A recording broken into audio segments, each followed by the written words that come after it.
Bonjour à tous!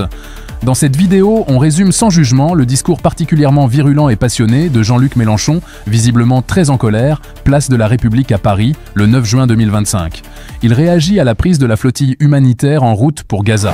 Il commence son propos en dénonçant avec force les bombardements qui frappent ce qu'il appelle le malheureux peuple palestinien encagé à Gaza. Il qualifie cette situation, qui dure selon lui depuis 18 mois, de série ininterrompue de crimes de guerre, allant jusqu'à parler d'une tentative de génocide bien avancée.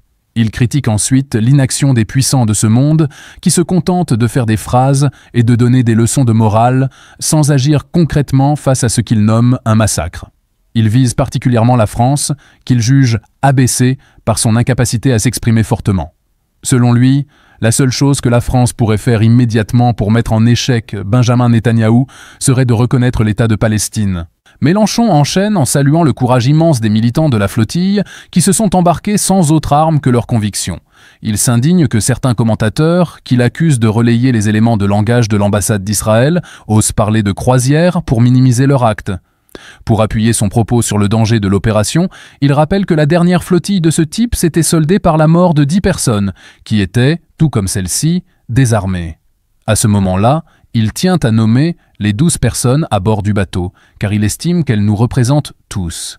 Il égrène la liste. Un médecin français, un militant écologiste, un marin, des journalistes français de Blast et d'Al Jazeera, des activistes turcs, allemandes, espagnols, ainsi que le capitaine néerlandais, le coordinateur brésilien, et bien sûr, Greta Thunberg et la députée européenne insoumise Rima Hassan.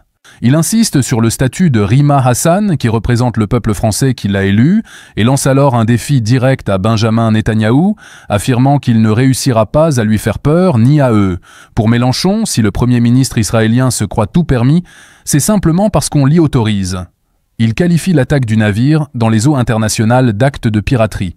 Il s'en prend ensuite très durement à la réponse du gouvernement français, citant le Premier ministre qui aurait dit « Nous avions prévenu des risques ».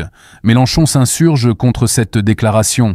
Pour lui, on ne parle pas d'alpinistes imprudents, mais de gens qui sont allés à main nue dans un petit bateau affronter un génocide et un blocus. Et il demande à ce qu'on appelle les choses par leur nom.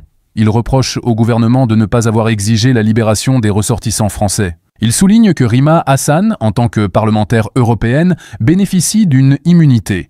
Il déclare alors « Nous ne vous demandons pas poliment de nous rendre notre député, nous vous ordonnons de respecter le droit ».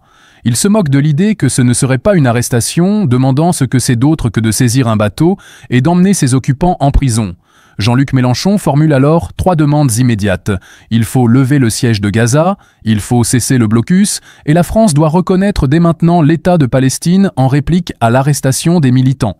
Le leader de la France insoumise exprime ensuite sa crainte pour ce qui pourrait arriver aux prisonniers se basant sur des déclarations de l'entourage de Netanyahou.